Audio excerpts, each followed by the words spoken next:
Hello everyone, welcome back to the channel. इस video में देखने वाले जीव जी का problem of the day, that is allocate minimum pages. देखो भाई, ये बहुत ही स्टैंडर्ड क्वेश्चन है, आपको अक्रॉस ऑल द प्लेटफॉर्म्स मिल जाएगा और ये बहुत ही frequently asked basically interview question है, क्योंकि ये आपका देखिए, अगर आप कभी भी बाइनरी सर्च पढ़ोगे तो उसमें ये टॉप 1-2 क्वेश्चंस में से ही है जो आपको बाइनरी सर्च समझाने के लिए बेसिकली यूज़ किया जाएगा। ये हो गया एग्रेसिव काउज हो गया, ऐसे कुछ क्वेश्चंस है जो बेसिकली स्टैंडर्ड है और लोगों को पता है और साथ ही साथ इंटरव्यूअर्स को भी पता है। ठीक है, तो इंटरव्यूअर आपसे कभी भी किसी भी कंपनी में पूछ सकता है, राइट। तो ये क्वेश्चन आपको आना बहुत ही मस्ट है बेसिकली, एक तरीके से आप देखो तो आइए इसमें हम देखते हैं कि कैसे हम इसमें बाइनरी सर्च का इंट्यूशन आता है। तो बस ये फैक्ट की तरह नहीं देखेंगे कि हाँ भाई बाइनरी सर्च का याद कर लेते हैं, बट इंस्टेड हम देखेंगे कि हाँ इसमें बाइनरी सर्च कैसे इंप्लीमेंट कर सकते हैं। ठीक है, तो आइए पहले क्वेश्चन देख लेते हैं। तो क्वेश्चन में बेसिकली आपको एक एरे दी हुई है। एरे में क्या रिप्रेजेंट हो रहा है कि भाई देखो, एक एन बुक्स हैं आपको दी गई हैं, एन नंबर ऑफ बुक्स हैं, और एरे में क्या दिया हुआ है, एरे ऑफ आई बता रहा है कि भाई आईएथ बुक में कितने नंबर ऑफ पेजेस हैं। तो एक तरीके से आपको नंबर ऑफ पेजेस की एरे दी हुई है कि भाई हर एक बुक में कितनी कितनी पेजेस हैं। ठीक है, तो ऐसे एन बुक्स का आपको एन साइज की एक एरे में दिया हुआ है कि नंबर ऑफ पेजेस कितने हर बुक में। ठीक, और साथ में आपको के एक इंटीजर के दिया हुआ है। इंटीजर के क्या डिनोट कर रहा है, इंटीजर के डिनोट कर रहा है कि भाई इतने नंबर ऑफ स्टूडेंट्स हैं आपके पास। ठीक, तो मतलब कि एन नंबर ऑफ बुक्स हैं, उसमें नंबर ऑफ पेजेस कितने ये आपको दिया और के नंबर ऑफ स्टूडेंट्स है आपके पास। अब आपको क्या करना है, अब भाई आपको इन स्टूडेंट्स को ये बुक्स एलोकेट करनी है, राइट। इन कुछ स्टूडेंट्स को बेसिकली बुक देनी है आपको। तो अब देखो एलोकेशन क्या होना चाहिए। एलोकेशन भाई इस तरीके से हो रहा है कि पहले तो हम कंटिन्यूअस बेसिकली बुक्स दे रहे हैं। ठीक, तो मतलब कि इसका मतलब है कि भाई देखो, पहली बुक में मान लो 10 पेजेस है, दूसरी बुक में 20 पेजेस हैं, तीसरी बुक में 15 पेजेस है, इसमें भाई 30 पेजेस है। तो अब मैं कह रहा हूँ भाई देखो, अगर मैंने फर्स्ट बंदे को बुक्स देना स्टार्ट किया यहाँ से, तो फर्स्ट बंदे को लेट से मैंने एक बुक दे दी। ठीक, अब फिर यहाँ से मान लो सेकंड बंदे को बुक देना स्टार्ट किया, यहाँ से सेकंड बंदे को लेट से ये 2 बुक्स दे दी। ठीक, ये सेकंड बंदा है मेरा। अब आप ये नहीं कह सकते भाई कि फर्स्ट बंदे को ये वाली बुक भी दे दोगे। कभी भी अगर फर्स्ट बंदे को बुक दोगे भाई, अगर तुम्हें 10 और 30 देना है तो तुमको इसके बीच की सारी बुक्स भी फर्स्ट बंदे को ही देनी पड़ेगी, क्योंकि एलोकेशन जो होना चाहिए वो कंटिन्यूअस होना चाहिए। ठीक है, तो मतलब कि ऐसा चंक्स में नहीं दे सकते हो आप कि ये फर्स्ट वाले को यहाँ से भी थोड़ी बुक दे दी, यहाँ से भी थोड़ी बुक दे दी, ऐसा नहीं कर सकते हो। तो अगर 10 और 30 देना आपको मस्ट है तो बेसिकली आपको ये पूरे सारे आपको देने पड़ेंगे उसको, मतलब ये 20 और 15 भी आपको फिर फर्स्ट वाले बंदे को ही देना पड़ेगा, सेकंड को नहीं देना दे पाओगे आप। ठीक, तो ये एक कंडीशन आपको वायलेट नहीं करनी है। दूसरी चीज़ है कि भाई हर एक स्टूडेंट को एटलीस्ट एक बुक तो मिलनी चाहिए। ठीक है, तो मतलब कि के स्टूडेंट्स हैं तो आपको के बुक्स तो एटलीस्ट उनको, मतलब एक एक बुक तो सबको देनी ही पड़ेगी। ठीक है, ऐसा नहीं हो सकता कि हाँ भाई एक बंदा ऐसा रह गया जिसके पास कोई बुक्स ही नहीं है, राइट। और तीसरी चीज़ बोल रहा भाई कि कोई भी बुक 2 स्टूडेंट्स को यानी कि मोर देन 1 स्टूडेंट्स को नहीं असाइन कर सकते हो। कैसे आप कहोगे भाई, तो मतलब ये नहीं कर सकते कि मान लो इस बुक में 30 पेजेस हैं तो आप कह दो कि भाई इसके 10 पेजेस हम पहले बंदे को दे रहे हैं, इसके बाकी के 20 पेजेस जो है वो हम सेकंड बंदे को दे रहे हैं, या फिर इसके 10 पेज हम पहले को दे रहे हैं, फिर 10 वाले दूसरे को दे रहे हैं, फिर 10 तीसरे को। तो ऐसा नहीं कर सकते आप। पूरे 30 पेजेस या तो किसी एक ही बंदे को जाएंगे, या तो फिर ये 30 पेजेस किसी और बंदे को जाएंगे। इसको डिस्ट्रीब्यूट नहीं कर सकते, इसको as a whole book quantify करोगे आप। ठीक, अब देखो भाई, ये तो हो गया सवाल कि कैसे आपको बुक्स डिस्ट्रीब्यूट करनी है। ठीक, आप देखो एक और कंडीशन आपको बेसिकली अब फाइंड क्या करना है, फाइंड ये करना है कि देखो भाई ये जो मैक्सिमम नंबर ऑफ पेजेस किसी भी बच्चे को मिले इस डिस्ट्रीब्यूशन के दौरान। ठीक, आपने एक तरीके से डिस्ट्रीब्यूट करी भाई, के लोगों के बीच में बुक्स डिस्ट्रीब्यूट कर दी। अब नंबर ऑफ पेजेस किसी, देखो भाई इसको मान लो अगर 4 बुक्स मिल गई पहले बंदे को, लेट से अगर मान लो पहले बंदे को ये 3 बुक्स लेट से आपने दे दी, तो भाई पहले बंदे के पास कितने पेजेस होगा, 20, 10 और ये 15, बेसिकली 45 पेजेस हो गए पहले बंदे के पास। और लेट से दूसरे बंदे को यार आपने 30 वाली बुक दे दी, तो दूसरे बंदे के पास 30 पेजेस हो गए। ठीक, तो अब ये बोल रहा है कि भाई देखो जो एलोकेशन होना चाहिए ये जितना इवनली कर सको उतना इवनली करो। ठीक है, इवनली का मतलब क्या है भाई, ऐसा मत करो कि भाई लेट्स से कि पहले बंदे को तुमने क्या किया, तो पहले बंदे को तुमने सब कुछ दे दिया और अगले बंदे को लेट्स से तुमने एक ही चीज़ दी। ठीक, तो मतलब कि जैसे कहने का मतलब ये है कि मान लो अगर यही सेम बुक्स होती है आपके पास 10, 20, 15, 30, लेट्स से 10, 20, 15 और 30 ये बुक्स होती है, मान लो इसको 2 बच्चों के बीच में डिस्ट्रीब्यूट करना है आपको। ठीक है, तो देखो एक डिस्ट्रीब्यूशन ये भी पॉसिबल है कि भाई पहले बच्चे को आपने 10 वाली बुक दे दी और बाकी सारी जो बची हुई बुक्स है ये आपने सेकंड बंदे को दे दी। तो अब देखो सेकंड वाले के पास 65 पेजेस हो गए और फर्स्ट वाले के पास 10 पेजेस है। तो ये देखो इवनली डिस्ट्रीब्यूट नहीं है। अब ये कैसे फाइंड करोगे आप, तो इसको फाइंड करने का एक तरीका इन्होंने बताया कि भाई देखो इसका तुम मैक्सिमम निकाल लो, जितनी बुक्स हर एक बच्चे को बेसिकली मिली उसका मैक्सिमम निकालोगे तो यहाँ पे आपका मैक्सिमम 65 आ जाएगा। ठीक, अगर आप थोड़ा इवेंटली डिस्ट्रीब्यूट करते तो देखो क्या डिस्ट्रीब्यूशन हो सकता था। एक डिस्ट्रीब्यूशन ये हो सकता है कि भाई एक बच्चे को 30 मिला और एक बच्चे को 45 मिला। ठीक, एक डिस्ट्रीब्यूशन ये 30 और 45 वाला भी हो सकता है। एक या तो ये हो सकता है कि भाई एक बच्चे को 45 मिला एक को 30 मिला, सेम ही चीज़ है, राइट। तो मतलब कि ये वाला डिस्ट्रीब्यूशन अगर आप देखो तो ये ज़्यादा इवनली है, क्योंकि इसमें किसी बच्चे के ऊपर आपने ज़्यादा बेसिकली बोझ नहीं डाला। और इसका अगर आप मैक्सिमम निकालो तो 45 आ रहा है। ठीक, तो देखो जिसका मैक्सिमम कम आ रहा है उसका मतलब कि वो बेसिकली डिस्ट्रीब्यूशन जो है वो थोड़ा इवनली किया गया है। ठीक, तो यही चीज़ आपको करनी है कि भाई आपको बताना है कि इसी चीज़ को, ये जो मैक्सिमम नंबर ऑफ पेजेस किसी भी बच्चे को मिल गए हैं उसको आपको बेसिकली मिनिमाइज़ करना है। आपको बताना है कि स्मॉलेस्ट ऐसा कौन सा मैक्सिमम हो सकता है। ठीक, तो जो नंबर ऑफ पेजेस है इसको एज इवनली आप डिस्ट्रीब्यूट करके आप बताओगे कि भाई जो ये मेरी मैक्सिमम वैल्यू है ये मैं कितनी मिनिमम तक ला सकता हूँ। ठीक, तो अगर आपने मेरा बाइनरी सर्च का पिछला वाला वीडियो देखा होगा तो उसमें भी मैंने आपको बताया था कि भाई देखो मिनिमाइज द मैक्सिमम या फिर मैक्सिमाइज द मिनिमम, अगर ये टर्म आपको कभी भी सुनाई देते हैं तो उसमें एक बार आप बाइनरी सर्च जरूर लगा के देखना। ठीक, इसमें मैक्स टू मैक्स हो सकता है कि आपका भाई बाइनरी सर्च और आंसर लगे, इसकी बहुत हाई चांसेस है कि आपकी बाइनरी सर्च और आंसर लग जाए। ठीक, तो एक बार ये जरूर चेक कर लेना भाई कि जो भी चीज़ को ये minimize the maximum maximize the minimum ये किसी चीज़ के ऊपर लगाने के लिए बोला जा रहा होगा। जैसे हमारे पास ये बोला जा रहा है कि भाई नंबर ऑफ पेजेस को आप बेसिकली मिनिमाइज द मैक्सिमम करो। ठीक, तो इसका मतलब जो भी चीज़ ये होगी वही आपका आंसर बनेगी। लास्ट में आंसर क्या होगा? आंसर आपका नंबर ऑफ पेजेस होगा। ठीक, तो अब इसी आंसर का बेसिकली आपको सर्च स्पेस चेक करना है कि क्या ये बेसिकली मोनोटॉनिक है या फिर नहीं है। अगर मोनोटॉनिक है तो इसमें आप बाइनरी सर्च लगा सकते हो, अगर मोनोटॉनिक नहीं है तो फिर बाइनरी सर्च नहीं लगा सकते हो। मोनोटॉनिक क्या होता है भाई कि अगर आपको लेट्स से ये अभी पता है कि भाई ये आंसर जो होगा वो लेट्स से एल से लेके आर की रेंज में होगा। अब आप बेसिकली क्या करो कि भाई यहाँ मैंने मिड से डिवाइड किया और इसके लिए मैं आंसर को बेसिकली कैलकुलेट कर लिया, मैंने इस पॉइंट के लिए आंसर कैलकुलेट किया। अब on the basis of some condition और the other we should be able to tell कि भाई अब मेरे को इस तरफ देखने की ज़रूरत नहीं है, मतलब कि इस तरफ का एरिया अब बहुत ऑब्वियस हो गया, या तो ये आंसर सारे हो सकते हैं या तो अब ये सारे आंसर हो ही नहीं सकते। ठीक है, तो on the basis of this mid का आंसर आपको किसी एक तरफ का साइड का पता चल जाए कि भाई इधर का या तो ऑब्वियस है या तो फिर इस तरफ का ऑब्वियस है कि नहीं होगा, या तो ऑब्वियस है कि इस तरफ के सारे होंगे। तो उस on the basis of that आप उसको किसी एक तरफ बेसिकली आप अपने सर्च स्पेस को रिड्यूस कर पाओ। यही कंडीशन आपकी मोनोटॉनिक होती है और बेसिकली ये ज़रूरी किस लिए, क्योंकि आपको बाइनरी सर्च में हर बार हाफ हाफ करते जाना है। ठीक, तो ये कंडीशन अगर आपके पास है तो आप कह सकते हो कि हाँ भाई इसमें बाइनरी सर्च और आंसर लगेगी। तो अब हम देख लेते हैं अच्छे कि हमारे केस में क्या मोनोटॉनिक कंडीशन सेटिस्फाई हो रही है कि नहीं। ठीक, तो हमारे पास क्या है भाई, हमारे पास है कि एक नंबर ऑफ पेजेस बेसिकली हमारे पहले तो नंबर ऑफ पेजेस हमारा वो हो जाएगा। ठीक, क्या हो जाएगा? नंबर ऑफ पेजेस हमारा बेसिकली सर्च स्पेस हो जाएगा। ठीक, अब देखते हैं कि भाई नंबर ऑफ पेजेस कहाँ से कहाँ तक हमारा आंसर जा सकता है। ठीक, तो देखो भाई वर्स्ट केस क्या हो सकता है, मैक्सिमम आंसर कितना हो सकता है? मैक्सिमम आंसर उतना हो सकता है कि भाई किसी एक बच्चा था लेट्स से k = 1 और आपके पास लेट्स से n बुक्स थी। ठीक, तो अब आप मतलब कि इसी बच्चे को आपको सारी बुक्स देनी है, तो मैक्सिमम उस केस में यही होगा। ठीक, तो इसका मतलब कि सारी बुक्स दे दी, यानी कि सारे नंबर ऑफ पेजेस जो है उनका सम करके आपने बेसिकली पूरी एरे का सम निकाल लिया। तो यानी कि पूरी एरे का जो सम हो जाएगा वो आपका मैक्सिमम हो सकता है। वो किस केस में होगा? जब k = 1 होगा बेसिकली। ठीक, और दूसरा क्या हो सकता है भाई, अब मिनिमम देखते हैं, मिनिमम कितना हो सकता है आंसर। तो भाई देखो मिनिमम आंसर तब हो सकता है कि जब आपने क्या किया, मान लो कि बेसिकली n बुक्स थी और k की वैल्यू भी n के बराबर थी, यानी कि सब बच्चों को अब आपको पता है कि भाई एक एक बुक्स ही मिलेगी। अगर सब बच्चों को एक एक बुक्स मिलेगी तो इसका मतलब कि मैक्सिमम क्या हो जाएगा? मैक्सिमम हो जाएगा जो पूरी एरे का मैक्सिमम है, राइट, क्योंकि किसी एक बच्चे को तो वो मैक्सिमम वाली बुक्स भी मिलेंगी, तो मैक्सिमम हो जाएगा पूरी एरे का जो भी मैक्सिमम हो। तो यहाँ पे आपका मैक्सिमम ऑफ एरे से लेके सम ऑफ एरे तक का आपका आंसर रिलाई कर सकता है। ठीक, तो इस रेंज में बेसिकली अब आपको फाइंड करना है कि आपका कौन सा ऐसा ऑप्टिमल आंसर है जिसके लिए आप का बेसिकली जो मैक्सिमम है वो सबसे मिनिमम होगा। ठीक, तो ये हो गई। अब आपको बेसिकली लेट्स से मैंने कहा कि किसी आर्बिट्री पोजीशन यहाँ का आपको आंसर पता है, इस मिड के लिए आपने चेक किया किसी ना किसी तरीके से, आपके पास मान लो कोई चेक करने का तरीका है और आपने इस मिड के लिए चेक किया, आपको पता चल गया आंसर। भाई लेट्स से आपको पता चल गया कि हाँ भाई यहाँ का आंसर बेसिकली मेरे को पता है कि हाँ ये मेरा एक वैलिड तरीका है, इससे मैं अगर इतने पेजेस को बेसिकली अगर मैं डिस्ट्रीब्यूट करूँगा, इतने नंबर ऑफ पेजेस को मैं के लोगों में डिस्ट्रीब्यूट करूँगा, तो जो मेरा बेसिकली पूरी एरे को अगर के लोगों में डिस्ट्रीब्यूट करूँगा तो ये जो है मेरा, इससे बड़ा मेरा आंसर कभी नहीं हो सकता। ठीक है, तो ये मैंने मतलब एक तरीके से मैक्सिमम वैल्यू की तरह फिक्स कर दिया। ठीक, कि अगर मान लो ये 45 है तो मतलब कि अब किसी भी बच्चे को मैंने इस तरीके से डिस्ट्रीब्यूट कर दिया है इन बुक्स को के लोगों में कि किसी का भी आंसर 45 के ऊपर नहीं जा रहा है। ठीक, अब देखो मैंने कहा भाई किसी का आंसर 45 के ऊपर नहीं जा रहा है, तो किसी का आंसर क्या भाई 50 के ऊपर जाएगा, किसी का आंसर क्या 60 के ऊपर जाएगा, किसी का आंसर क्या 75 के ऊपर जाएगा? नहीं, क्योंकि भाई किसी का आंसर मैंने ऐसे डिस्ट्रीब्यूट कर दिया है कि भाई किसी का आंसर 45 के ऊपर नहीं जा पा रहा है। ठीक, तो क्या मैं उस केस वही सेम केस अगर मैं इन सब के लिए भी डिस्ट्रीब्यूट करूँ तो भाई अगर 45 के ऊपर ही नहीं गया तो 50 के ऊपर भी नहीं जाएगा, 60 के ऊपर भी नहीं जाएगा, 75 के ऊपर भी नहीं जाएगा। तो अगर मान लो किसी मिड के लिए आंसर यस आता है तो मेरे को पता है कि भाई राइट साइड मेरा मैं डिस्कार्ड कर सकता हूँ कि हाँ भाई इस तरफ का आंसर कभी मेरा मतलब कि मेरा आइडियल आंसर तो कभी भी नहीं होगा ना।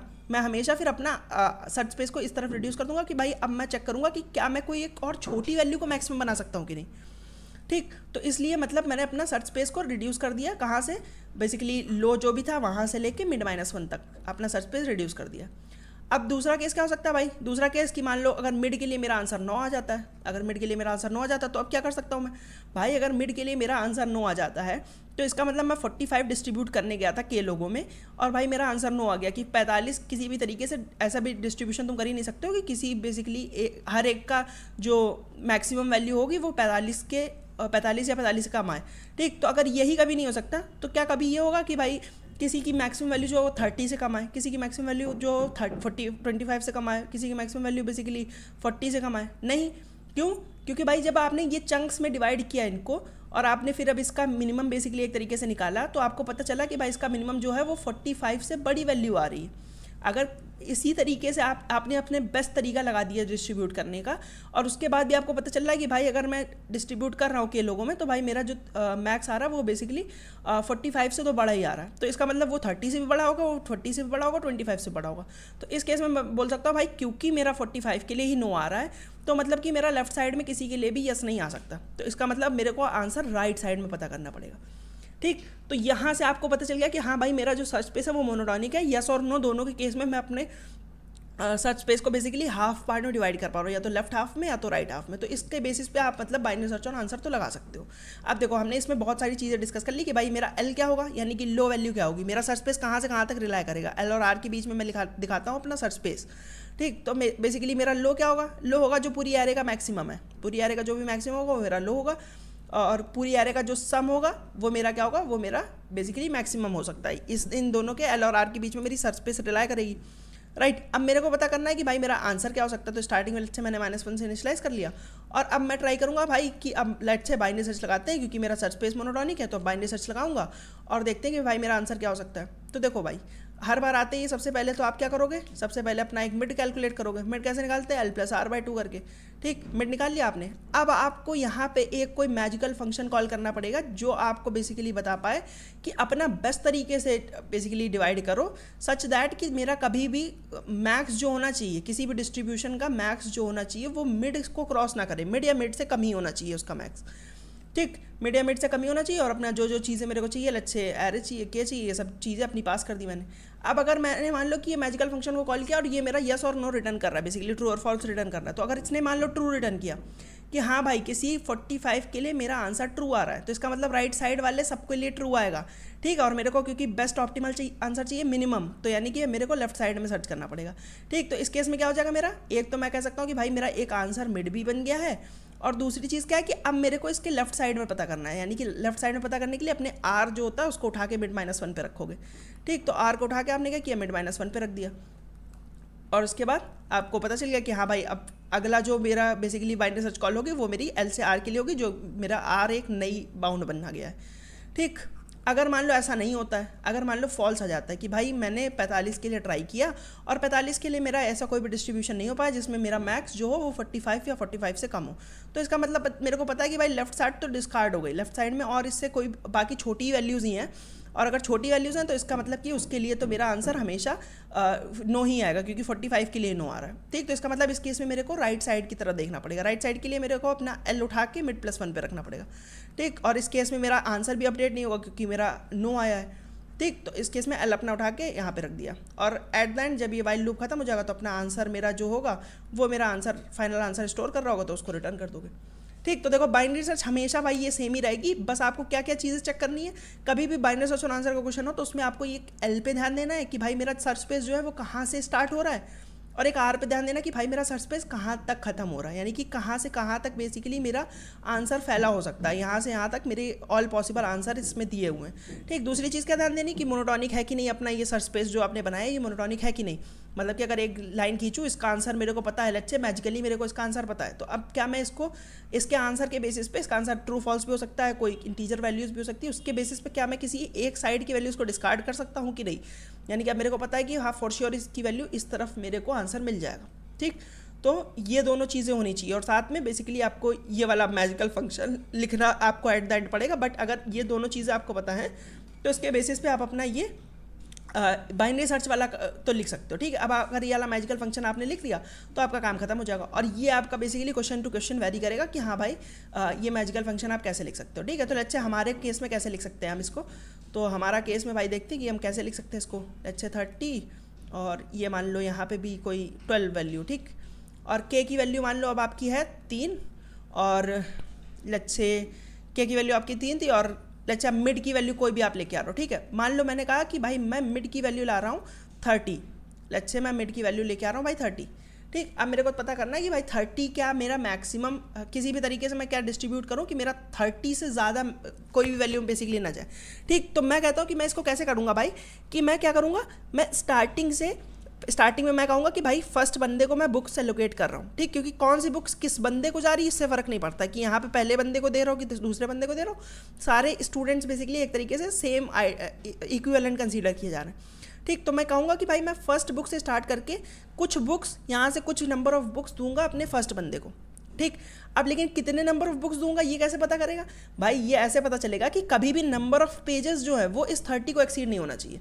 तो अगर मेरे को भाई किसी भी एक बंदे को मैं बुक्स दे रहा हूँ और मैं ये कंडीशन का ध्यान रख रहा हूँ कि भाई किसी को भी 30 से ज़्यादा बुक्स ना दे पाऊँ मैं, ठीक। अगर ये कंडीशन मेरी सेटिस्फाई कर रही है कि भाई किसी को भी 30 से ज़्यादा बुक्स नहीं दे रहा हूँ मैं, तो अगर मैं किसी भी तरीके से सारे बच्चों को बुक्स देने में सफल हो गया, किसी तरीके से बेसिकली सारे बच्चों को बुक्स देने में सफल हो गया और मेरी बुक्स जो है वो ख़त्म हो गई, तो इसका मतलब मेरे को पता है कि भाई मैंने एक फेयर डिस्ट्रीब्यूशन कर दिया जिसमें मेरा ये मिड जो है इससे बड़ा मैक्सिमम नहीं आ रहा है किसी भी का, ठीक। तो अब दिखाता हूँ मैं कैसे कर सकता हूँ इसको। तो लेट्स से मैं 30 लेके आया हूँ मिड को, मतलब 30 से ज़्यादा किसी का भी वो नहीं आना चाहिए, ठीक। तो मैं कहूँगा पहले बच्चे को बुक देना यहाँ से चालू किया, पहली बुक मैंने पहले बच्चे के हिस्से में डाली, तो उसका क्या हो गया, अब नंबर ऑफ टोटल पेजेस जो होंगे वो फर्स्ट बच्चे के पास 20 है, ठीक। क्या ये 20 बेसिकली 30 वाली कंडीशन को वायलेट कर रहा है, नहीं कर रहा है, ठीक। तो इसका मतलब कि ये 20 तो सही है। तो अब क्या करूँगा मैं, अब इसकी वैल्यू को और बढ़ाना चाहूँगा कि भाई इसको जितनी ज़्यादा से ज़्यादा बुक्स दे पाऊँ ताकि बाद के बच्चों के लिए ये कंडीशन बेसिकली वायलेट होने के चांसेस थोड़े कम हो जाए, ठीक है। वरना ये 10 वाली बुक आपको किसी और को देनी पड़ेगी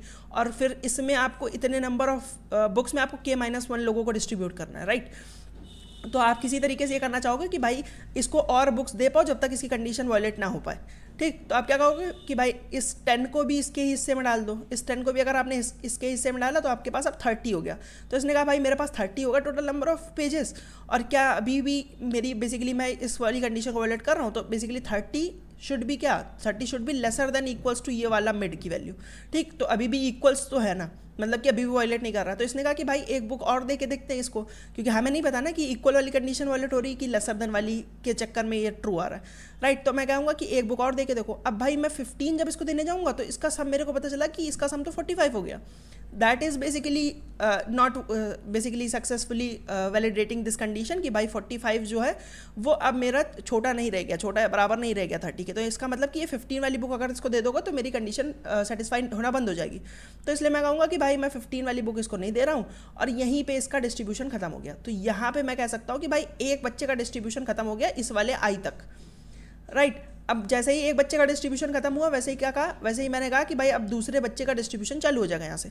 तो दूसरे बच्चे का लेट्स से डिस्ट्रीब्यूशन यहाँ से चालू हो गया। भाई अब दूसरे बच्चे के लिए आप सेम काम करोगे कि इसको पहले 15 वाली बुक दी मैंने, क्या अभी कंडीशन वायलेट हो रही है, नहीं हो रही है। फिर इसको मैं 30 वाली बुक देने गया, जैसे ही मैं 30 वाली बुक दूंगा भाई इसको 15 और 30, जैसे 30 वाली बुक दूंगा मेरे को पता चलेगा कि इसका जो हो रहा है वो 45 आ रहा है, जो कि ये कंडीशन को वायलेट कर देगा। तो इसका मतलब इसको और भी बुक्स नहीं दी जा सकती है। तो यानी कि इसको एक सिंपल 15 वाली बुक दे दी और इसका काम खत्म हो गया। तो यानी कि अब 2 बच्चों का आपने निपटारा कर दिया है, बट अभी तक आप यहीं 15 तक ही बेसिकली बुक्स डिस्ट्रीब्यूट कर पाए, राइट। अब क्या करोगे, अब आप बेसिकली थर्ड बच्चे को बुक्स देना चालू करोगे। थर्ड बच्चे को पहली बुक आपने दी 30, अब 30 अभी भी लेसर देन इक्वल्स टू 30 है, तो इसका मतलब अगली बुक भी आप ट्राई कर सकते हो। अगली बुक जैसे आपने ट्राई करी तो अब ये 42 आ रहा है, which is basically violating the condition. तो आप कहोगे कि भाई मैं अब इससे ज़्यादा नहीं दे सकता हूँ, यही वाली बुक इसको देनी पड़ेगी। तो यानी कि थर्ड बच्चे को ये वाली बुक एलोकेट हो गई, ठीक। अब इसके बाद जब आप ये यहाँ पे बुक देखो दे सकते हो क्या, इस 12 वाली बुक को फोर्थ बच्चे को दे सकते हो, नहीं, क्योंकि बच्चा फोर्थ है ही नहीं। तो यानी कि आपको पता चला कि भाई मेरी बुक्स तो मैंने सारी डिस्ट्रीब्यूट कर दी इस तरीके से कि कभी भी मेरा मिड को वायलेट ना करे, लेकिन अभी कुछ बुक्स बच गई हैं। अब जो बुक्स बच गई हैं वो इन्हीं में से किसी के हिस्से में जानी चाहिए, इन्हीं में से किसी के हिस्से में। लेकिन मेरे को पता है कि भाई ये जो बुक्स मैंने जिस तरीके से दी हैं वो मैक्सिमम पॉसिबल जो बुक्स दे सकता था उतनी सबको दे दी है। तो अब ये 12 वाली बुक्स किसी के भी हिस्से में जाएंगे तो वो कंडीशन को वायलेट कर देगा। अब आप लेकिन बोलोगे कि भाई ये 12 वाली बुक ये 15 के साथ तो जा सकती है, राइट, कि 15 और 12, लेकिन भाई कंडीशन एक दी हुई थी ना कि मेरे को कंटिन्यूअस तरीके से देना है। तो या तो एक तरीका हो सकता है कि 15 और 30 को साथ में ले लो जिससे कंडीशन वायलेट हो रही है, तो फिर 30 और 12 को ले लो जिससे भी कंडीशन वायलेट हो रही है। तो इसका मतलब ये ऐसा हो सकता है कि हाँ भाई ये बुक किसी ना किसी एक चंक में जा सकती हो, बट क्योंकि आपको जो कंटिन्यूअस डिस्ट्रीब्यूशन करना है इसलिए आपको ये ध्यान में रखना है कि भाई ये किसी के पास अब नहीं जा सकता। तो मतलब कि तीनों बच्चों को आपने बुक्स दे दी हैं मैक्सिमम तरीके से, बट स्टिल कुछ वैल्यूज़ अभी भी बची हुई हैं, तो इसका मतलब आप इसको बोल सकते हो कि हाँ भाई मैं इसको डिस्ट्रीब्यूट नहीं कर सकता और मैं नो रिटर्न कर दूंगा। ठीक, यहीं पे मान लो कोई बड़ी वैल्यू आप लेके आते, लेट्स से अब एक और केस दिखा देता हूँ जिसमें भाई थोड़ा सा और आपको क्लियर हो जाएगा। तो लेट्स से कोई भी बड़ी वैल्यू ले लेता हूँ, मान लो मैं 45 ले लेता हूँ, ठीक है। मेरी मिड की वैल्यू ऑफ 45 है और के अभी भी 3 है, ठीक, के अभी भी 3 है और मिड की वैल्यू बेसिकली 45 है, ठीक। तो अब मैं स्टार्ट करता हूँ भाई, स्टार्ट किया मैंने कि भाई पहली बुक किसको दूँ, पहली बुक पहले बच्चे को जाएगी तो 20, अभी भी कंडीशन वायलेट नहीं हो रही। फिर मैं कहूँगा कि अगली बुक भी देखो इसको, अगली बुक दी आपने तो ये बेसिकली हो गया 30, अभी भी कंडीशन वायलेट नहीं हो रही। तो आपने कहा एक बुक और दे के देखो, इसको एक बुक और दी तो ये 45, अभी भी कंडीशन वायलेट नहीं हो रही। एक बुक और देने का ट्राई किया तो अब कंडीशन वायलेट हो जाएगी क्योंकि 45 + 30 जो 75 हो जाएगा, that is basically greater than this value. तो आप कहोगे कि भाई इससे ज़्यादा नहीं दे सकते, तो यानी कि ये 3 बुक्स गई फर्स्ट बच्चे के हिस्से में, राइट, ये 3 बुक्स फर्स्ट बच्चे के हिस्से में चली गई। अब क्या करोगे, अब आप स्टार्ट किया फिर से 30 से सेकंड बच्चे को देना, तो पहले बच्चे को सेकंड बच्चे को बेसिकली पहली बुक मिली 30, अभी भी कंडीशन वॉलेट नहीं हो रही। फिर उसके बाद इसको 12 वाली बुक्स मिली, अभी भी 42 और अभी भी वॉलेट नहीं हो रही। लेकिन आपका ये जो बुक्स का डिस्ट्रीब्यूशन ये खत्म हो गया, ठीक। तो मतलब कि 2 ही बच्चों को आप बुक्स दे पाए और आपकी कंडीशन अभी भी वॉलेट नहीं हुई एक बार भी, ठीक। तो अब आप कहोगे क्या इस केस में मेरे को नो देना पड़ेगा? नहीं, इस केस में आपको यस देना पड़ेगा। आप बोलोगे कि भाई मेरे तो पास 3 बच्चे थे और किसी को भी ऐसा नहीं हो सकता था कि जिसको 0 बुक्स दो। भाई मैं कह रहा हूँ कि आपने मैक्सिमम दिया है सबको, आपने सबको मैक्सिमम पोटेंशियल दिया है, ठीक है। तो अगर मैक्सिमम के केस में ही आपका सबसे ज़्यादा जितनी बुक्स दे सकते थे, तो उसके केस में ही अगर कंडीशन वायलेट नहीं हुई तो इसका मतलब आप क्या कर सकते हो, अब आप थोड़ा सा ढील दे सकते हो कि भाई हाँ इसको मैं केवल 12 और 10 वाली बुक्स दूंगा, इसको मान लो ये 2 बुक्स दे दूँ, इसको 1 बुक दे दूँ, ठीक। तो जिसको भी मान लो एक से ज़्यादा बुक दी है उसको बेसिकली आप कम बुक्स दे के इस थर्ड बच्चे के लिए भी बुक्स निकाल सकते हो। आप बेसिकली बस ट्राई कर रहे थे कि भाई मैं अपनी मैक्स पोटेंशियल लगा दूँ। तो क्या तब भी मैं ऐसा कभी केस होगा कि भाई तब भी मैं ये मिड वाली कंडीशन को सेटिस्फाई ना कर पाऊँ? तो अगर ऐसा कभी होगा तो उस केस में आप नो फाइंड कर रहे हो बेसिकली। अगर नो नहीं आता है आपका कभी भी, तो मतलब कि हमेशा एक डिस्ट्रीब्यूशन पॉसिबल होगा, गिवन दैट कि जो आपकी के की वैल्यू है बेसिकली जो बेसिकली आपकी नंबर ऑफ बुक्स हैं that shouldn't be basically lesser than this number of students. क्योंकि अगर मान लो आपके नंबर ऑफ स्टूडेंट्स ज़्यादा हैं और बुक्स आपके पास कम है, लेट्स से 5 बच्चों को आपको 3 बुक्स डिस्ट्रीब्यूट करनी है, तो फिर आप कभी भी नहीं कर पाओगे ना। तो ये कंडीशन आपको स्टार्टिंग में ही चेक करनी पड़ेगी। अगर ये कंडीशन चेक कर ली तो बाइनरी सर्च आपने लिख ही लिया था। और दूसरी चीज़ आपको बस ये करनी है कि स्टार्टिंग से बुक्स देते जाओ जब तक आपका ये मैक्सिमम वाली कंडीशन को वायलेट ना कर रहा हो, और जैसे ही कंडीशन वायलेट करे वैसे ही अगले बच्चे को दे दो। अगर मान लो आपके पास बच्चे खत्म हो गए और बुक्स अभी भी बची है, तो इसका मतलब उस केस में आपको नो रिटर्न करना है। अदरवाइज अगर आपने पूरी बुक्स को एग्जॉस्ट कर दिया है तो उस केस में हमेशा आंसर बेसिकली यस रिटर्न कर सकते हो, ठीक है। तो इस तरीके से आप अपना पॉसिबल फंक्शन लिख सकते हो। अब एक बार इंप्लीमेंटेशन में देख लेते हैं कि हमने कैसे लिखा हुआ है। तो देखो यहाँ पे तो हमने अपना सिंपल सा बाइनरी सर्च वाली चीज़ लिखी है। पहले क्या चेक किया है, पहले हमने बेसिकली चेक कर लिया कि जो हमारे नंबर ऑफ बुक्स हैं वो क्या कहीं भाई कम तो नहीं है हमारे नंबर ऑफ स्टूडेंट से। अगर ऐसा है तो फिर मतलब हर बच्चे को 1 बुक भी देना मुश्किल हो जाएगा आपके लिए, ठीक, क्योंकि बुक्स को डिवाइड करके दे नहीं सकते हो और हर बच्चे को 1 बुक दे नहीं पाओगे, तो यानी कि ये वाली कंडीशन वायलेट हो रही है कि भाई हर बच्चे को 1 बुक नहीं मिल पा रही। तो उस केस में आप -1 रिटर्न कर दो। और उसके बाद हमने क्या किया, उसके बाद बेसिकली एल और आर डिनोट किया। एल में बेसिकली मैंने अपना मैक्स एलिमेंट डाल लिया, ये हमारा इनबिल्ट फंक्शन होता है। एक्यूमुलेट भी हमारा इनबिल्ट फंक्शन होता है। इसमें आप बिगन और एंड वाला आइटरेटर पास करते हो और साथ में एक इनिशियल वैल्यू की आपको इनिशियल सम क्या लेना है, तो 0 लेके चल रहे हैं हम कि हमारा पूरी एरे का सम एक्यूमुलेट हो जाए इसमें, ठीक। तो ये एल और आर हमने निकाल लिया कि भाई मेरा सर्च स्पेस यहाँ से यहाँ तक है, आंसर में -1 स्टार्टिंग में स्टोर कर लिया और ये वाइल लूप अपना चलाया, जिसमें हमने क्या किया, हर बार बेसिकली मिड फाइंड कर रहे हो, एक मैजिकल फंक्शन को कॉल कर रहे हो, उसमें अगर आपका यस रिटर्न हो रहा है तो इसका मतलब ये एक आंसर है। और अब हमको लेफ्ट साइड की तरफ देखना है, तो इसका मतलब आर हो जाएगा हमारा मिड -1। अगर ऐसा नहीं है तो फिर हमको क्या करना है, अब अपने राइट साइड की तरफ देखना है, तो यानी कि एल हो जाएगा हमारा मिड +1, ठीक है। तो ये चीज़ तो मैंने आपको समझा दी कि भाई ये कैसे होगा, ये भी मैं कोड लिख के भी दिखा चुका हूँ आपको, लास्ट में अपना आंसर रिटर्न कर दो। बट अब जो मैजिकल फंक्शन है वो कैसे लिखेंगे हम, उसके लिए बेसिकली पहले हमने एरे का साइज़ वगैरह ये सब निकाल लिया। और ये देखो ये है मेरा काउंट कि कितने बच्चों को अभी तक बुक दी जा चुकी है, और ये है मेरा सम कि भाई कितनी बुक दी जा सकती है, यानी कि एक तरीके से पेजेस का बेसिकली जो सम हम कंप्यूट कर रहे थे नीचे कि भाई अभी तक कितनी बुक्स दे चुके हैं उसको, जिससे हम बेसिकली मिड वैल्यू को कंपेयर करेंगे, वो है ये, ठीक। अब देखो भाई किसी भी बच्चे को बुक देने से पहले ये इफ़ क्या चेक कर रहा है, किसी भी बच्चे को बुक देने से पहले चेक कर रहा है भाई कि जो मेरा सम प्लस अगर मतलब कि मैं इसको बुक दे पाऊंगा कि नहीं। अगर मेरा जो अभी तक जितनी बुक्स इसको मिल चुकी हैं, जितने पेजेस मिल चुके हैं, प्लस ये वाली जो वैल्यू और मैं दे रहा हूँ, क्या ये इस कंडीशन को वायलेट कर देगा? अगर ये भाई इस कंडीशन को वायलेट कर देगा तो इसका मतलब कि ये वाली बुक इस बच्चे को नहीं दे सकते हो, तो यानी कि बच्चा प्लस प्लस करना पड़ेगा आपको, यानी काउंट प्लस प्लस करना पड़ेगा, और साथ में ये वाली जो बुक्स है ये आप अगले बच्चे को असाइन करनी पड़ेगी, ये वाली बुक अगले बच्चे को असाइन करनी पड़ेगी, राइट। अदरवाइज क्या करोगे आप, अगर मान लो कि ये कंडीशन अभी वायलेट नहीं हो रही तो इसका मतलब कि इसी के सब में ऐड कर सकते हो, यानी कि इसके पेजेस और बढ़ा दोगे आप, ठीक। ये सब ये आप बेसिकली करते रहोगे, और आपको कंडीशन क्या चेक करनी है कि भाई कभी भी जो मेरा है वो नंबर ऑफ काउंट बेसिकली जो होना चाहिए वो के से बड़ा नहीं होना चाहिए। आप कहोगे भाई आप तो इक्वल पे ही चेक कर ले रहे हो, मैं इक्वल पे इसलिए चेक कर रहा हूँ क्योंकि भाई मेरी डेफिनेशन के अकॉर्डिंग जब भी प्लस प्लस हो रहा है वैसे ही मैं ये वाली बुक्स को अगले बच्चे को असाइन कर दे रहा हूँ। तो एक तरीके से मेरा भाई कि अगर चिल्ड्रन मेरे मान लो 4 ही हैं, बट मैंने जो लास्ट वाली बुक होगी वो किसी दूसरे बच्चे को असाइन करी होगी। काउंट प्लस प्लस तो तब होगा जब कंडीशन वायलेट होगी, बट ये किसी बच्चे को एक ना एक बुक तो बेसिकली मैंने असाइन कर दी, राइट। अगर मैं कंडीशन दिखाऊँ आपको कि मैं क्या लिख रहा हूँ बेसिकली, तो लेट्स से भाई कि लास्ट वाली कंडीशन जो है, मान लो 3 बच्चों को बुक्स देनी थी, आपकी सी की वैल्यू जो है वो 2 थी, और मतलब कि 2 बच्चों को यहाँ तक कि आप बुक्स दे चुके हो, और अभी मान लो 10 और 30 और 10 वाली बुक्स 2 बुक्स हैं आपके पास, और ये मान लो 32 है आपकी मिड की वैल्यू, ठीक। तो अब मैं क्या किया भाई, मैंने पहले इसको 30 वाली बुक दी तो मेरी कंडीशन सेटिस्फाई हो गई, फिर मैंने इसको 10 वाली देने की कोशिश करी, लेकिन 10 वाली इसको मैं दे नहीं पाया, तो इसका मतलब कि मैंने कहा कि भाई अब C++ करने का समय आ गया कि 3 बच्चों को बुक्स मिल चुकी हैं, 3 बच्चों को कहाँ तक की बुक्स मिल चुकी हैं, 30 तक की, ठीक। और ये वाली बुक मैंने किसके हिस्से में डाल दी, ये वाली बुक मैंने बेसिकली 4th बच्चे के हिस्से में डाल दी, जिसका भी काउंट प्लस प्लस नहीं हुआ है, क्योंकि काउंट प्लस प्लस तो मैं तब कर रहा हूँ जब उसकी बुक्स की लिमिट खत्म हो जा रही है, राइट। बट ये वाली बुक तो उसके हिस्से में पड़ी हुई है ना कि भाई 4th बच्चा जो है वो मेरी 10 वाली बुक्स पढ़ेगा, ठीक। और ऐसे ही करते करते मान लो ये लास्ट वैल्यू थी मेरी, ये मान लो मेरी एरे की लास्ट वैल्यू थी, तो लास्ट में आप बाहर आओगे और आप देखोगे कि काउंट तो अभी भी 3 है और मेरा बेसिकली के की वैल्यू भी 3 थी, तो आप कहोगे कि हाँ भाई सब कुछ सही से हुआ है कि 3 बच्चों को मैंने बुक्स दे दी और के की वैल्यू भी 3 थी। बट ये जो 10 वाली बुक है ये तो अभी तक इसको असाइंड है ना,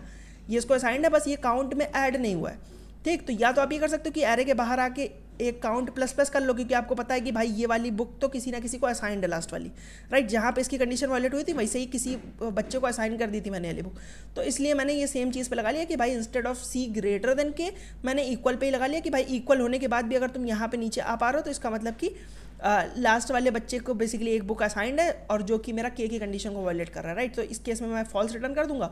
अगर आपको फिर भी ये वाली चीज़ नहीं समझ में आए तो आप किसी दूसरे तरीके से इंप्लीमेंट करने की कोशिश कर सकते हो, या फिर आप ये वाला टेस्ट केस में ही बेसिकली समझ सकते हो कि भाई मेरा मान लो ये 30 पे मेरा 3rd बच्चे को बुक खत्म हो गई, ठीक। लेकिन ये वाली वैल्यू तो अभी भी असाइंड है ना किसी को। C++ तब होगा जब मेरी कंडीशन वायलेट होगी। C++ देखो मैं कब कर रहा हूँ, जब मेरी कंडीशन वायलेट होगी, बट इसके लिए 10 के लिए कभी कंडीशन वायलेट नहीं होगी क्योंकि हम आगे का लूप ही नहीं चलेगा। ये 10 बेसिकली उसको असाइंड रह गया और अभी आप बाहर आ जाओगे, आप बोलोगे कि भाई मेरा C की वैल्यू 3 है, यानी कि 3 बच्चों को ही बुक्स मिली है क्योंकि 3 बच्चों का ही रिकॉर्ड है, राइट।